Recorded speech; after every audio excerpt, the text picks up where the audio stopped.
Hello, I'm Dr. Ruth Roberts, your Pet's Ally. I hope you have had a marvelous weekend, and we have a lot of folks coming into the CrockPet community, so I'm really excited about that. So welcome all you new folks. Leona's off to the races and got some questions and comments, and I've got some on the sheet and also in the Facebook page. So Leona's asking in the comments to talk about how to vary oil depending on the protein. And it doesn't matter so much on as far as varying it with the protein, but what you do want to do is choose, especially if you're feeding conventionally produced proteins, choose leaner cuts. And the reason is this: there is a lot of fat in hamburger, but because conventionally fed cows are fed very high grain diets, what happens is that skews the ratio between omega-6 fatty acids and omega-3 fatty acids towards the omega-6 fatty acids. And the reason that's a problem is that omega-6s are very pro-inflammatory, whereas the omega-3 fatty acids are anti-inflammatory. So there is a ton of confusion about this because, frankly, the supplement industry has created it. So you can go into a store and get omega-3, 6, 9, and we think, oh, that must be better because there's more stuff in it, when in fact it's not. It's actually worse. You want just the omega-3 fatty acids. So having said that, if you're feeding hamburger, go for the leanest cuts. If you're feeding pork, go for pork tenderloin, which is actually leaner than boneless, skinless chicken breast. Things of this nature. If you buy a chuck roast because that's what's on sale, trim off the fat as best you can. So I hope that's all making sense. And Leona, please let me know if my broadcast gets a little glitchy. So that's something that's super important. Now, as far as rotating oils and fats, what you want to do is choose 3 or 4. Yes, and if you feed grass-fed and you can afford to do that, absolutely. That's the whole point of grass-fed animals, is that it skews that ratio back to normal. So there's still going to be some omega-6, and frankly, there's some omega-6 in that omega-3 fatty acid fish oil, basically, that you purchase. But it skews it back to a normal ratio so that the omega-3 fatty acids are predominant. And so now we have a much more anti-inflammatory diet. So if you can afford grass-fed or you've got a local farmer, that's perfect. We can't afford to, actually, in Mexico it's hard to find protein that is not finished with grain. So we feed conventionally produced stuff, but we just buy the lower fat stuff and trim out the fat. So purchase oils if you have to, especially if you have to feed conventionally produced animal, or then what you would want to do is get avocado oil, grapeseed oil, coconut oil, and rotate those. So what I would do is start with one of those that you like. The other thing with coconut oil is that it's touted as being the solution for everything, but in dogs, especially those breeds that are predisposed to elevated triglycerides like schnauzers, have troubles handling fat, coconut oil has been associated with pancreatitis. So I would encourage you to rotate those oils every batch. And Sammy is saying that her dog was raw fed, started on CrockPet Friday, and she's refusing to eat. So Sammy, again, every time you start a new diet or a new way of feeding, I would, and olive oil is perfect too, Leona, especially the lighter stuff. It tends to not have as much flavor issues. So every time you start something new, I'd encourage you to shift gradually so that she has a chance to get used to it, because the taste is going to be different, and if cabbage is new to her, that can have a pretty intense taste, and so can mustard. So what I would encourage you to do is to go back to and so never gave her beans too. So what I would do is just go back to feeding at least 50% raw, 50% CrockPet, and gradually shift her on. If she absolutely refuses to eat this batch, what I would do is choose choose a recipe without beans, and in place of the cabbage, try something like bok choy, which has less kind of flavor issues too. So I hope that helps. It can be a little challenging getting things shifted around. And welcome, Sammy. So glad to see you. Let's see. Let's pop over to the Facebook page. And Nikki was asking about frozen veggies. So she got a bag one time that was mixed corn, peas, lima, carrots, green beans, and then a package of frozen butternut squash.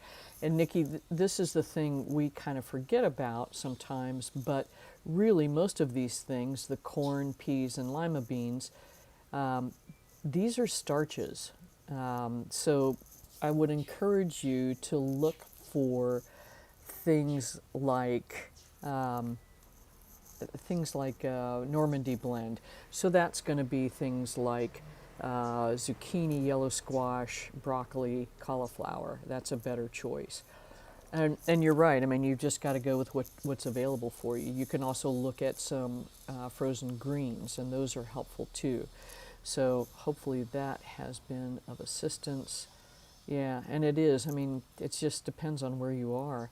So these are all good options, but just remember, these are all actually starches. So if we're feeding this as a majority of the diet, then we're bumping back up into the traditional sort of wisdom of veterinary nutrition of high carbohydrate diets, and what you're trying to do is decrease the actual carbohydrate intake so that you can reduce the inflammation going on. And let's see here. Leona's asking about baby carrots. So I think if you cut up 4 large carrots, that ends up being somewhere around 2 cups.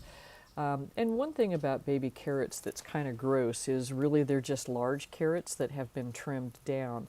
And typically they're kind of damp and about halfway icky. So, if that's something you're getting a fabulous deal on, Leona, then go for it. And otherwise, I'd encourage you to actually use real, the whole carrots. And yellow squash, so what you can substitute for carrots is things like butternut squash, acorn squash, things of that nature. Yeah, and Susie's right. They tend to have a bunch of garbage in them. So there you go. You're welcome, Leona. I'm glad everybody's asking these questions. And there's a lot of things I keep meaning to get to and revamping a fact page so that all of this is laid out a little bit better is good. And I'm glad that they are loving the food and grateful. And I'm laughing because Leona says in this comment, I can't say I know anyone else who is quite as invested in her cooking as the pups are. Glad that's great they're enjoying it. Let's see here. And Denise is asking about, she's used her roaster to make a 3-month supply, and she's unfortunately noticing that she's chewing her hair away on her hindquarters. So because, if you can put it together, you started feeding this batch and then boom, the itching started 2 to 3 days later, then likely it's an issue. And Brussels sprouts may be part of it. Cumin should not be an issue, and not peeling the squash, not a problem.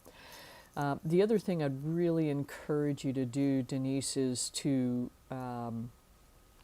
not make the same food for 3 months at a whack, but really rotate it every batch, because it's that way there's less chance of a sensitivity developing. Yes, peeling not a big deal. I don't even peel the butternut squashes. I just pull the seeds out. So. And that's the thing, is that, if you started feeding the food and within 2 days your pup started itching, then there may be something else going on, although I think it's pretty cold all over across the U.S. But the Brussels sprouts, unfortunately, could be creating an issue. But that's, again, it's less likely. So look for other things that may have changed, Denise, and see what you can come up with there. And then Carrie, welcome. So when I last costed it out, it was costing about $12 to $15 per batch of food. And I think food prices have gone up considerably in the U.S. since then.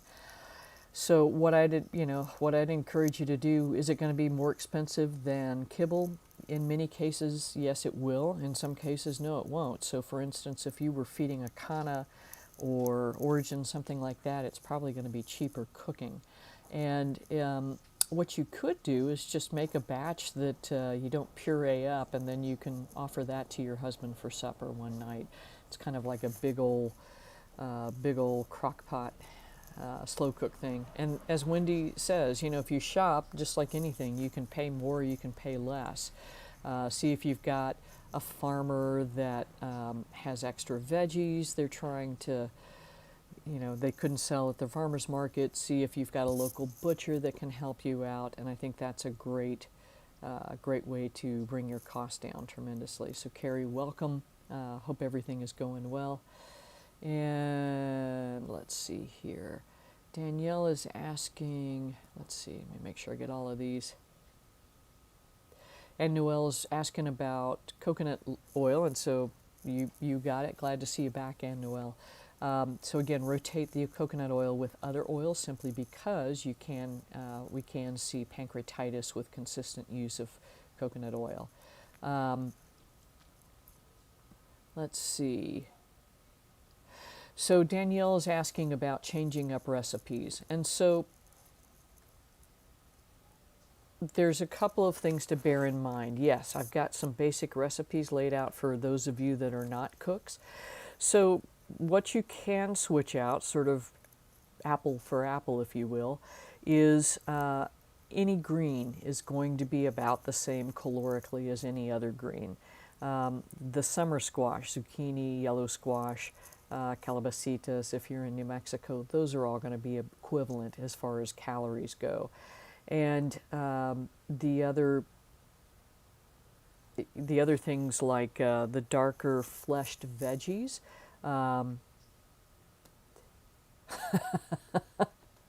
Sammy, I love that you're adding spike and it's all good. Right on. So you're all going paleo Whole30, right on. So the other things you can switch out, any grain you can switch out, potatoes, things of that nature. So feel free, if you're confident, feel free to mix things up, and buy what's in season, what's on sale, things of that nature. And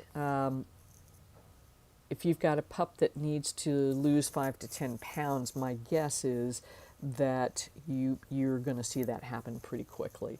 And then, yes, if you need to add canned pumpkin to everybody's meals, that's great.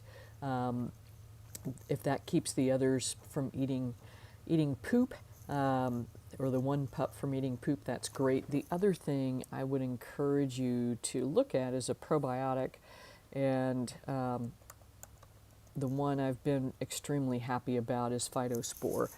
And I think we've got a question about that. So you would use it at a loading dose, so daily for 2 weeks, and then 1 to 3 times a week, depending on what you need to accomplish. And then the last question Danielle had, is she's been mixing in with kibble.